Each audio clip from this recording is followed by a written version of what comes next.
Hello everyone मु सुलग्ना आपण मानक स्वागत करुछि आपणक निज चैनल नॉलेज ओडिसा को।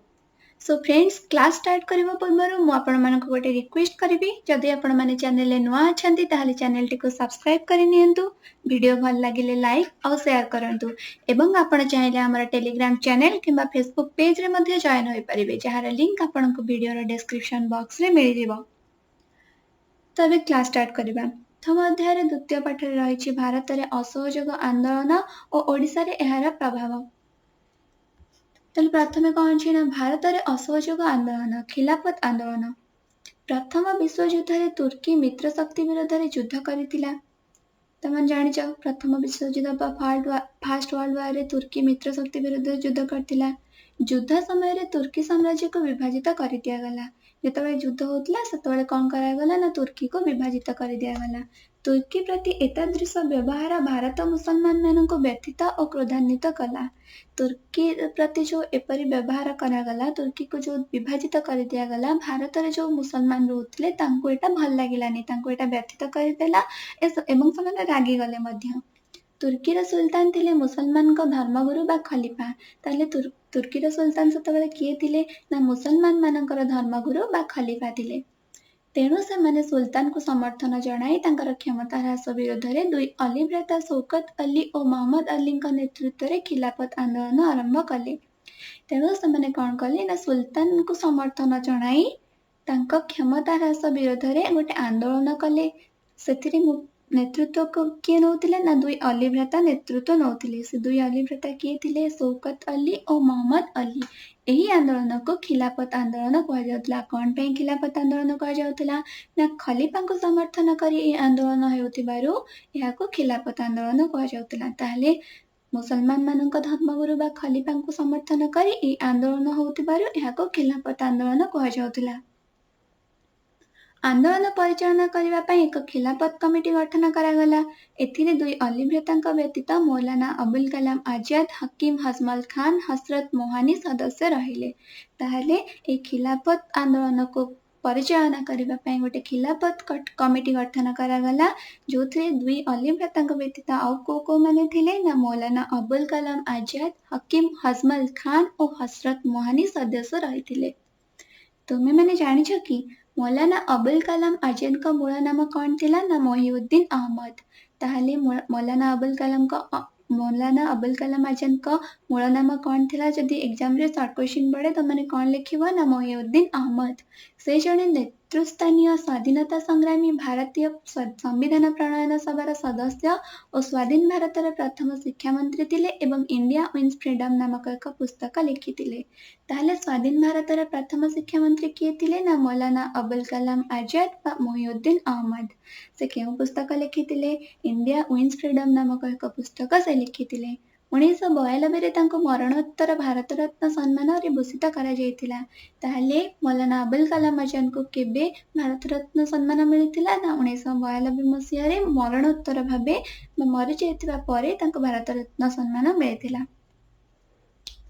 महात्मा गांधी हिंदू और मुसलमान को एकत्र करने सहित जातीय आंदोलन भित्तिभूमि को दृढ़ करने आंदोलन को समर्थन कले। महात्मा गांधी कौन चाहिए ना हिंदू मुसलमान मान को एकाठी करने को चाहिए, ता सहित जातीय स्तर रे जो सब आंदोलन होची तार भित्तिभूमि को दृढ़ करने की खिलाफत आंदोलन को समर्थन कले। 1919 नवेम्बर रे गांधीजी निखिल भारत खिलाफत सम्मेलन सभापति भावे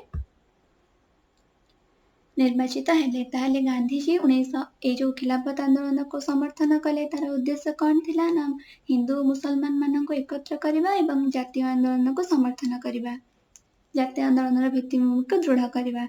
सेति गांधीजी खिलाफत आंदोलन को समर्थन करुथिले एवं 1919 नवेम्बर रे गांधीजी निखिल भारत खिलाफत सम्मेलन सभापति भाव निर्वाचित हेले।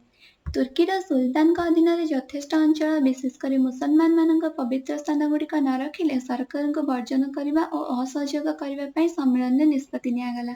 ताहले से जो निखिल भारत ଖିଲାଫତ ସମ୍ମିଳନୀ ଗଠନ କରାଗଲା। ସେଥିରେ କ'ଣ ନିଷ୍ପତ୍ତି ନିଆଗଲା ନା ତୁର୍କୀର ସୁଲତାନଙ୍କ ଅଧୀନରେ ଯଥେଷ୍ଟ ଅଞ୍ଚଳ ରହିବ, ବିଶେଷ କରି ମୁସଲମାନମାନଙ୍କ ପବିତ୍ର ସ୍ଥାନଗୁଡ଼ିକ ରହିବ। ଯଦି ନ ରହିବ ସେମାନେ ସରକାରଙ୍କୁ ବର୍ଜନ କରିବେ ଓ ଅସହଯୋଗ କରିବେ। ଏହି ଧମକ ଦେବା ପରେ ମଧ୍ୟ ପ୍ରଥମ ବିଶ୍ୱଯୁଦ୍ଧ ପରେ ତୁର୍କୀ ଉପରେ ଲଦି ଦିଆଯାଇଥିବା ସେଭର ଚୁକ୍ତି ଦ୍ୱାରା ସୁଲତାନଙ୍କ ଅଧିକୃତ ଅନେକ ଅଞ୍ଚଳ ତାଙ୍କ ଅଧୀନରୁ କାଢ଼ି ନିଆଗଲା। ଖିଲାଫତ ସମ୍ମିଳନୀରେ ତୁର୍କୀର ମୁସଲମାନମାନେ ନିଷ୍ପତ୍ତି ନେଲେ ଯେ ସୁଲତାନଙ୍କ ଅଧୀନରେ ଯଥେଷ୍ଟ ଅଞ୍ଚଳ ରହିବ, ବିଶେଷ କରି ମୁସଲମାନମାନଙ୍କ ପବିତ୍ର ଅଞ୍ଚଳଗୁଡ଼ିକ ରହିବ। ଯଦି ନ ରହିବ ସେମାନେ ସରକାରଙ୍କୁ ବର୍ଜନ କରିବେ ଓ ଅସହଯୋଗ କରିବେ। ଏହି ଧମକ ଦେଲା ପରେ ବି ସୁଲତାନଙ୍କ ଅଧିକୃତ ଅନେକ ଅଞ୍ଚଳ ତାଙ୍କ ଅଧୀନରୁ କାଢ଼ି ନିଆଗଲା। କ'ଣ ପାଇଁ ନିଆଗଲା ନା ପ୍ରଥମ ବିଶ୍ୱଯୁଦ୍ଧ ପରେ ତୁର୍କୀ ଉପରେ ଗୋଟେ ଚୁକ୍ତି ଲଦି ଦିଆଯାଇଥିଲା, ଯାହାକୁ ସେଭର ଚୁକ୍ତି କୁହାଯାଉଥିଲା। ଗାନ୍ଧିଜୀଙ୍କ ପରାମର୍ଶ କ୍ରମେ ନିଖିଳ ଭାରତ ଖିଲାଫତ କମିଟି ଅସହଯୋଗ କାର୍ଯ୍ୟକ୍ରମ ଗ୍ରହଣ କରି ଆନ୍ଦୋଳନ ଆରମ୍ଭ କଲା। ତାହେଲେ ଗାନ୍ଧିଜୀ ଯେତେବେଳେ ପରାମର୍ଶ ଦେଲେ, ନିଖିଳ ଭାରତ ଖିଲାଫତ କମିଟି କ'ଣ କଲା ନା ଅସହଯୋଗ କାର୍ଯ୍ୟକ୍ରମ ଗ୍ରହଣ କରି ଆନ୍ଦୋଳନ ଆରମ୍ଭ କଲା। 1920 ଜୁନ 9 ତାରିଖରେ ଆହ୍ଲାବାଦଠାରେ ଏକ ସର୍ବଦଳୀୟ ବୈଠକର ଆୟୋଜନ କରାଗଲା। ତାହେଲେ ଆହ୍ଲାବାଦଠାରେ ଏକ ସର୍ବଦଳୀୟ ବୈଠକର ଆୟୋଜନ କେବେ କରାଗଲା ନା 1920 ଜୁନ 9 ତାରିଖରେ। ଏଠାରେ ଗାନ୍ଧିଜୀଙ୍କ ନେତୃତ୍ୱରେ ଖିଲାଫତ କମିଟି ଇଂରେଜ ସରକାରଙ୍କ ସହିତ ସମ୍ପର୍କ ଛିନ୍ନ କରିବା ପାଇଁ ନିଷ୍ପତ୍ତି ନେଲେ। ଏଠାରେ ଗାନ୍ଧିଜୀଙ୍କ ଏହି ଯେଉଁ ସର୍ବଦଳୀୟ ବୈଠକ ଆହ୍ଲାବାଦରେ ହେଇଥିଲା 1920 ଜୁନ 9ରେ, ସେଠାରେ ଗାନ୍ଧିଜୀଙ୍କ ନେତୃତ୍ୱରେ ଖିଲାଫତ କମିଟି କ'ଣ ନିଷ୍ପତ୍ତି ନେଲା ନା ଇଂରେଜ ସରକାରଙ୍କ ସହିତ ସମ୍ପର୍କ ଛିନ୍ନ କରିବ। ମୁସଲିମ ଲିଗ ଓ ଭାରତୀୟ ଜାତୀୟ କଂଗ୍ରେସ ଖିଲାଫତ ଆନ୍ଦୋଳନକୁ ସମର୍ଥନ କରିଥିଲେ। ଗାନ୍ଧିଜୀଙ୍କ ବ୍ୟତୀତ ଆଉ କେଉଁମାନେ ଖିଲାଫତ ଆନ୍ଦୋଳନକୁ ସମର୍ଥନ କରୁଥିଲେ ନା ମୁସଲିମ ଲିଗ ଆଉ ଭାରତୀୟ ଜାତୀୟ କଂଗ୍ରେସ। 1920 ଅଗଷ୍ଟ 1 ତାରିଖରେ ଆନୁଷ୍ଠାନିକ ଭାବେ ଅସହଯୋଗ ଆନ୍ଦୋଳନ ଆରମ୍ଭ ହେଲା। ତାହେଲେ ଆନୁଷ୍ଠାନିକ ଭାବେ ଅସହଯୋଗ ଆନ୍ଦୋଳନ କେବେ ଆରମ୍ଭ ହେଲା ନା 1920 ଅଗଷ୍ଟ 1ରେ। ଉକ୍ତ ଦିନ ପୂର୍ବାହ୍ନରେ ଲୋକମାନ୍ୟ ବାଲ ଗଙ୍ଗାଧର ତିଲକଙ୍କ ଦେହାନ୍ତ ହୋଇଥିଲା। ତାହେଲେ ସେ 1920 ଅଗଷ୍ଟ 1ରେ ଯେତେବେଳେ ଆନୁଷ୍ଠାନିକ ଭାବେ ଅସହଯୋଗ ଆନ୍ଦୋଳନ ଆରମ୍ଭ ହୋଇଥିଲା, ସେହିଦିନ ପୂର୍ବାହ୍ନରେ ଲୋକମାନ୍ୟ ବାଲ ଗଙ୍ଗାଧରଙ୍କ ଦେହାନ୍ତ ହୋଇଥିଲା। ତିଲକଙ୍କ ବିୟୋଗଜନିତ ଶୋକ ପାଳନ ଓ ଆନ୍ଦୋଳନ ଆରମ୍ଭ ମିଶ୍ରିତ ପ୍ରତିକ୍ରିୟାରେ ସମଗ୍ର ଦେଶରେ ହରତାଳ ଓ ଶୋଭାଯାତ୍ରା ସଂଗଠିତ ହେଲା। ତାହେଲେ ତିଲକଙ୍କର ଯେଉଁ ବିୟୋଗ ହୋଇଥିଲା ବା ତାଙ୍କର ମୃତ୍ୟୁ ହୋଇଥିଲା ବା ତାଙ୍କର ଦେହାନ୍ତ ହୋଇଥିଲା, ତା ପାଇଁ ଶୋକ ପାଳନ କରିବା ସହିତ ଆନ୍ଦୋଳନ ଆରମ୍ଭର ମିଶ୍ରିତ ପ୍ରତିକ୍ରିୟାରେ ସମଗ୍ର ଦେଶରେ ହରତାଳ ଓ ଶୋଭାଯାତ୍ରା ବା ରାଲିର ସଂଗଠନ ହେଲା। ଅସହଯୋଗ ଆନ୍ଦୋଳନ ଇଂରେଜ ସରକାରଙ୍କ ବିରୋଧରେ ମହାତ୍ମା ଗାନ୍ଧୀଙ୍କ ପରିଚାଳିତ ପ୍ରଥମ ଗଣ ଆନ୍ଦୋଳନ ଥିଲା। ତାହେଲେ ମହାତ୍ମା ଗାନ୍ଧୀଙ୍କ ପରିଚାଳିତ ପ୍ରଥମ ଗଣ ଆନ୍ଦୋଳନ କ'ଣ ଥିଲା ନା ଅସହଯୋଗ ଆନ୍ଦୋଳନ ଥିଲା। ଗାନ୍ଧିଜୀଙ୍କ ଦ୍ୱାରା ପରିଚାଳିତ ପ୍ରଥମ ଆନ୍ଦୋଳନ ଥିଲା ଭାରତରେ ଚମ୍ପାରଣ ଆନ୍ଦୋଳନ, ଏବଂ ଜାତୀୟ ସ୍ତରରେ ତାଙ୍କର ପ୍ରଥମ ଆନ୍ଦୋଳନ କ'ଣ ଥିଲା ନା ରାଓଲାତ ଆଇନ ବିରୋଧୀ ଆନ୍ଦୋଳନ, ଏବଂ ପ୍ରଥମ ଗଣ ଆନ୍ଦୋଳନ କ'ଣ ଥିଲା ନା ଅସହଯୋଗ ଆନ୍ଦୋଳନ। ତ ଏହି ଆନ୍ଦୋଳନ ବ୍ରିଟିଶ ସାମ୍ରାଜ୍ୟର ମୂଳଦୁଆକୁ ଦୋହଲାଇ ଦେଇଥିଲା। ଏହି ଅସହଯୋଗ ଆନ୍ଦୋଳନ ବ୍ରିଟିଶ ସାମ୍ରାଜ୍ୟ ଉପରେ ବହୁତ ପ୍ରଭାବ ପକାଇଥିଲା। 1919 ଖ୍ରୀଷ୍ଟାବ୍ଦରେ ରାଓଲାତ ଆଇନ, ଜାଲିଆନାୱାଲା ହତ୍ୟାକାଣ୍ଡ ଭଳି ଅଭାବନୀୟ ଘଟଣା ଯୋଗୁଁ ଗାନ୍ଧିଜୀ ଇଂରେଜ ସରକାରଙ୍କ ନୈତିକତା ଉପରେ ବିଶ୍ୱାସ ହରାଇ ଦେଇଥିଲେ। 1919ରେ ଯେଉଁ ଜାଲିଆନାୱାଲା ହତ୍ୟାକାଣ୍ଡ ହୋଇଥିଲା, ତାପରେ ଯେଉଁ ରାଓଲାତ ଆଇନ ବିରୋଧୀ ଆନ୍ଦୋଳନ ହୋଇଥିଲା, ଏହିସବୁ ଘଟଣା ପରେ ଗାନ୍ଧିଜୀଙ୍କର ଇଂରେଜ ସରକାରଙ୍କ ନୈତିକତା ଉପରୁ ବିଶ୍ୱାସ ହଟି ଯାଇଥିଲା। ଗାନ୍ଧିଜୀ ସେମାନଙ୍କ ଉପରେ ବିଶ୍ୱାସ କରୁନଥିଲେ, ସେମାନଙ୍କର କୌଣସି କଥା ଉପରେ ମଧ୍ୟ ବିଶ୍ୱାସ କରୁନଥିଲେ। ସେ ଇଂରେଜ ସରକାରଙ୍କ ଠାରୁ ସବୁ ପ୍ରକାର ସହଯୋଗ ଛିନ୍ନ କରି ଶାନ୍ତିପୂର୍ଣ୍ଣ ଭାବେ ଅହିଂସା ଉପାୟରେ ଅସହଯୋଗ ଆନ୍ଦୋଳନର ଡାକରା ଦେଲେ। ତ ଗାନ୍ଧିଜୀ କ'ଣ କଲେ ନା ଇଂରେଜ ସରକାରଙ୍କ ଠାରୁ ସବୁ ସମ୍ପର୍କ ଛିନ୍ନ କରିଦେଲେ ବା ଭାଙ୍ଗିଦେଲେ। ଶାନ୍ତିପୂର୍ଣ୍ଣ ଭାବେ ହିଂସା ନ କରିକି ଅହିଂସା ଉପାୟରେ ଅସହଯୋଗ ଆନ୍ଦୋଳନର ଡାକରା ଦେଲେ। ଭାରତ ଶାସନ ଆଇନ 1919ରେ ତ୍ରୁଟି, ଅମୃତସର ଘଟଣାର ତଦନ୍ତ ପାଇଁ ନିଯୁକ୍ତ ହଣ୍ଟର କମିଟିଙ୍କ ବିବରଣୀର ପକ୍ଷପାତିତା ତଥା ଭାରତର ମୁସଲମାନଙ୍କ ଇଂରେଜ ବିରୋଧୀ ଖିଲାଫତ ଆନ୍ଦୋଳନ ମହାତ୍ମା ଗାନ୍ଧୀଙ୍କ ଅସହଯୋଗ ଆନ୍ଦୋଳନର ଆହ୍ୱାନକୁ ସାକାର କରିବାରେ ସହାୟକ ହୋଇଥିଲା। ତାହେଲେ ମହାତ୍ମା ଗାନ୍ଧୀଙ୍କର ଅସହଯୋଗ ଆହ୍ୱାନକୁ ସାକାର କରିବାରେ କ'ଣ ସବୁ ସହାୟକ ହୋଇଥିଲା ନା ଭାରତ ଶାସନ ଆଇନ 1919ରେ ଯେଉଁ ତ୍ରୁଟି ହେଇଥିଲା, ଅମୃତସର ଘଟଣା ପାଇଁ ଯେଉଁ ହଣ୍ଟର କମିଟି ନିଯୁକ୍ତି ହେଇଥିଲା, ସେଥିରେ ତାର ବିବରଣୀ ବା ତାର ରିପୋର୍ଟରେ ଯେଉଁ ପକ୍ଷପାତିତା ବା ପାର୍ସିଆଲିଟି ହେଇଥିଲା, तथा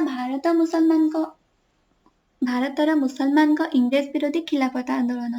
ଭାରତର ମୁସଲମାନ ମାନେ ଇଂରେଜ ମାନଙ୍କ ବିରୋଧରେ ଯୋଉ ଖିଲାଫତ ଆନ୍ଦୋଳନ କରିଥିଲେ, ଏହି ସବୁ ମହାତ୍ମା ଗାନ୍ଧୀଙ୍କ ଅସହଯୋଗ ଆନ୍ଦୋଳନର ଆହ୍ୱାନକୁ ସାକାର କରିବାରେ ସହାୟକ ହୋଇଥିଲା। ତାପରେ ନେକ୍ସଟ ଦେଖିବା, ତାହେଲେ ଭାରତ ଶାସନ ଆଇନ 1919 କଣ ଥିଲା? ଇଂଲଣ୍ଡର ବୈଦେଶିକ ସଚିବ ଏଡୱିନ୍ ମଣ୍ଟେଗୁ ଓ ଭାରତର ଭାଇସରୟ ଲର୍ଡ ଚେମ୍ସଫୋର୍ଡଙ୍କ ଦ୍ୱାରା ପ୍ରସ୍ତୁତ ହୋଇଥିବା ସମ୍ବିଧାନ ସଂସ୍କାର ଗୁଡ଼ିକ 1919 ଡିସେମ୍ବର 23 ଠାରୁ ଭାରତ ଶାସନ ଆଇନ 1919 ନାମରେ ପ୍ରଚଳିତ ହେଲା। ତାହେଲେ ଇଂଲଣ୍ଡର ବୈଦେଶିକ ସଚିବ କିଏ ଥିଲେ? ନା ଏଡୱିନ୍ ମଣ୍ଟେଗୁ। ଆଉ ଭାରତର ଭାଇସରୟ କିଏ ଥିଲେ? ନା ଲର୍ଡ ଚେମ୍ସଫୋର୍ଡ।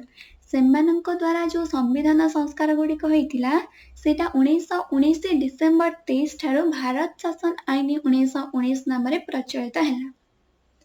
ଏହି ଆଇନକୁ ମଣ୍ଟେଗୁ ଚେମ୍ସଫୋର୍ଡ ସଂସ୍କାର ମଧ୍ୟ କୁହାଯାଏ, ଯେହେତୁ ଏହାକୁ ଏଡୱିନ୍ ମଣ୍ଟେଗୁ ଆଉ ଲର୍ଡ ଚେମ୍ସଫୋର୍ଡଙ୍କ ଦ୍ୱାରା ପ୍ରସ୍ତୁତ ହୋଇଥିଲା, ସେଥିପାଇଁ ଏହାକୁ ମଣ୍ଟେଗୁ ଚେମ୍ସଫୋର୍ଡ ସଂସ୍କାର ମଧ୍ୟ କୁହାଯାଏ। ଏଥିରେ କେତେକ ତ୍ରୁଟି ରହିଥିଲା। ଏ ଯୋଉ ମଣ୍ଟେଗୁ ଚେମ୍ସଫୋର୍ଡ ସଂସ୍କାରରେ କେତେକ ଭୁଲଭାଲ ରହିଥିଲା।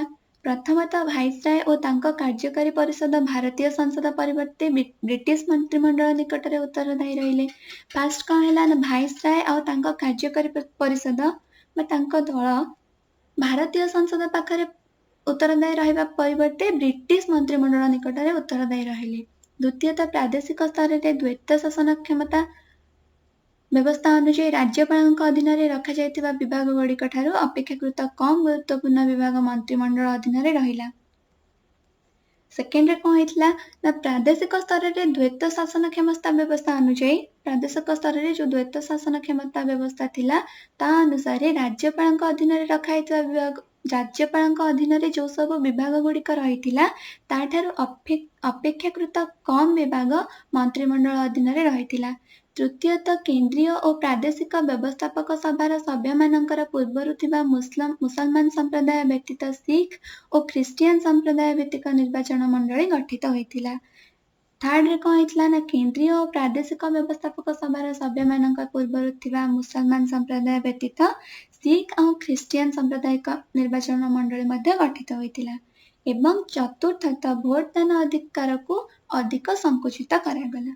ଭାରତୀୟ ଜାତୀୟ କଂଗ୍ରେସ ଏହି ସଂସ୍କାର ଗୁଡ଼ିକ ଯଥେଷ୍ଟ ବା ସନ୍ତୋଷଜନକ ନୁହେଁ ବୋଲି ଘୋଷଣା କରି ତା ପରିବର୍ତ୍ତେ ଏକ ଶକ୍ତିଶାଳୀ ସ୍ୱରାଜ ପାଇଁ ଦାବି କରିଥିଲେ।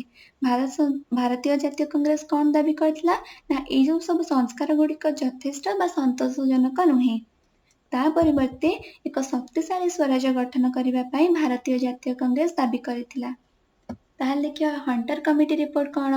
ଜାଲିଆନାବାଲାଗ ହତ୍ୟାକାଣ୍ଡ ପରେ ଏକ ସରକାରୀ ତଦନ୍ତ ପାଇଁ ଦାବି ହେବାରୁ ସରକାର 1919 ଅକ୍ଟୋବର 14ରେ ଲର୍ଡ ହଣ୍ଟରଙ୍କ ନେତୃତ୍ୱରେ ଏକ କମିଟି ଗଠନ କରିଥିଲେ। ଜାଲିଆନାବାଲାଗ ହତ୍ୟାକାଣ୍ଡ ଯୋଉ ହେଇଥିଲା, ସେଥିରେ ସରକାରଙ୍କ ତଦନ୍ତ ପାଇଁ ଜନସାଧାରଣ ଦାବି କରିବାରୁ ସରକାର କଣ କଲେ ନା, ଲର୍ଡ ହଣ୍ଟରଙ୍କ ନେତୃତ୍ୱରେ ଏକ କମିଟି ଗଠନ କରିଥିଲେ, ଯୋଉଟାକି 1919 ଅକ୍ଟୋବର 14ରେ ଗଠନ ହୋଇଥିଲା। କିନ୍ତୁ ଦେଖାଗଲା ଯେ ଏହି କମିଟି ଗଠନ କେବଳ ଧୂଆଁବାଣ ଥିଲା। ଏହି କମିଟିଟା କେବଳ ଗଠନ ହୋଇଯାଇଥିଲା, ତାର କୌଣସି କାମ ନଥିଲା। ପ୍ରକୃତରେ ବ୍ରିଟିଶ ଲର୍ଡ ସଭା ଜେନେରାଲ ଡାୟାରଙ୍କ କାର୍ଯ୍ୟକୁ ଅନୁମୋଦନ କରିଥିଲା ଏବଂ ତାଙ୍କ ପାଇଁ ବ୍ରିଟିଶ ଜନସାଧାରଣ 30,000 ପାଉଣ୍ଡ ସଂଗ୍ରହ କରିଥିଲେ। ହଣ୍ଟର କମିଟି ଖାଲି ଗୋଟେ ଧୂଆଁବାଣ ଥିଲା, ପ୍ରକୃତରେ କିନ୍ତୁ ବ୍ରିଟିଶ ଲର୍ଡ ସଭା ଜେନେରାଲ ଡାୟାରଙ୍କ କାର୍ଯ୍ୟକୁ ଅନୁମୋଦନ କରିଥିଲା ଏବଂ ତାଙ୍କ ପାଇଁ ବ୍ରିଟିଶର ଜନସାଧାରଣ ସାଧାରଣ ଲୋକ 30,000 ପାଉଣ୍ଡ ସଂଗ୍ରହ କରିଥିଲେ। ଏହା ଜାଣିବା ପରେ ଭାରତୀୟମାନେ ଅତ୍ୟନ୍ତ କ୍ଷୁବ୍ଧ ହେଲେ। ଏଟା ଯେତେବେଳେ ଜାଣିଲେ ଭାରତୀୟମାନେ, ସେମାନେ ତାଙ୍କ ମନକୁ ବହୁତ କଷ୍ଟ ହେଲା ଏବଂ ସେମାନେ ଅତ୍ୟନ୍ତ କ୍ଷୁବ୍ଧ ହେଲେ। 1920 ମସିହା ସେପ୍ଟେମ୍ବର 4ରୁ 9 ତାରିଖ ପର୍ଯ୍ୟନ୍ତ କଲିକତାଠାରେ କଂଗ୍ରେସର ଏକ ସ୍ୱତନ୍ତ୍ର ଅଧିବେଶନ ଅନୁଷ୍ଠିତ ହୋଇଥିଲା। ତାହେଲେ କଲିକତାଠାରେ କଂଗ୍ରେସର ସ୍ୱତନ୍ତ୍ର ଅଧିବେଶନ କେବେ ଅନୁଷ୍ଠିତ ହୋଇଥିଲା ନା, 1920 ମସିହା ସେପ୍ଟେମ୍ବର 4ରୁ 9 ତାରିଖ ପର୍ଯ୍ୟନ୍ତ। ଏହି ଅଧିବେଶନରେ ଗାନ୍ଧିଜୀଙ୍କ ଅସହଯୋଗ ପ୍ରସ୍ତାବ କଂଗ୍ରେସ ଦ୍ୱାରା ତାର ନିଷ୍ପତ୍ତି ଭାବେ ଗୃହୀତ ହୋଇଥିଲା। ଏହି ଯୋଉ କଲିକତାଠାରେ ସ୍ୱତନ୍ତ୍ର ଅଧିବେଶନ ହୋଇଥିଲା, ସେଥିରେ କଣ ହୋଇଥିଲା ନା, ଗାନ୍ଧିଜୀଙ୍କ ଅସହଯୋଗ ପ୍ରସ୍ତାବ କଂଗ୍ରେସ ଦ୍ୱାରା ନିଷ୍ପତ୍ତି ଭାବେ ଗୃହୀତ ହୋଇଥିଲା। 1920 ଡିସେମ୍ବର ମାସରେ ନାଗପୁରଠାରେ ଅନୁଷ୍ଠିତ କଂଗ୍ରେସର ବାର୍ଷିକ ଅଧିବେଶନରେ ଏହା ଅନୁମୋଦିତ ହୋଇଥିଲା। ତାହେଲେ କଂଗ୍ରେସର ବାର୍ଷିକ ଅଧିବେଶନ କେବେ ଅନୁଷ୍ଠିତ ହୋଇଥିଲା ଆଉ କୋଉଠି ହେଇଥିଲା ନା, 1920 ଡିସେମ୍ବର ମାସରେ ନାଗପୁରଠାରେ ଅନୁଷ୍ଠିତ ହୋଇଥିଲା ଏବଂ ସେଠି ଗାନ୍ଧିଜୀଙ୍କ ଅସହଯୋଗ ପ୍ରସ୍ତାବଟା ଅନୁମୋଦିତ ହୋଇଥିଲା। ଏବଂ ଗାନ୍ଧୀଜୀଙ୍କ ବଳିଷ୍ଠ ନେତୃତ୍ୱରେ ଅସହଯୋଗ ଆନ୍ଦୋଳନ ଚାଲୁ ରଖିବା ପାଇଁ ନିଷ୍ପତ୍ତି ମଧ୍ୟ ଦିଆଯାଇଥିଲା ଏବଂ ଗାନ୍ଧୀଜୀଙ୍କ ନେତୃତ୍ୱରେ ଏ ଅସହଯୋଗ ଆନ୍ଦୋଳନଟାକୁ ଚାଲୁ ରଖିବା ପାଇଁ କଂଗ୍ରେସର ବାର୍ଷିକ ଅଧିବେଶନରେ ନିଷ୍ପତ୍ତି ନିଆଯାଇଥିଲା। ତ ଫ୍ରେଣ୍ଡସ୍, ଆଜି ପାଇଁ ଆମେ ଏତିକି ପଢିବା। ନେକ୍ସଟ କ୍ଲାସରେ ଆମେ ପୁଣି ପଢିବା ଅସହଯୋଗ ଆନ୍ଦୋଳନର କାର୍ଯ୍ୟକ୍ରମ କ'ଣ ସବୁ ରହିଥିଲା ଏବଂ ଦ୍ୱିତୀୟ ପାଠରେ କ'ଣ ସବୁ ରହିଛି। ତ ଭିଡ଼ିଓଟି ଯଦି ଭଲ ଲାଗୁଛି ତାହେଲେ ତାକୁ ଲାଇକ୍ ଆଉ ସେୟାର କରିବେ ଏବଂ ନେକ୍ସଟ କ୍ଲାସରେ ଆମେ ପୁଣି ଦ୍ୱିତୀୟ ପାଠରୁ ଷ୍ଟାର୍ଟ କରିବା। Thank you everyone.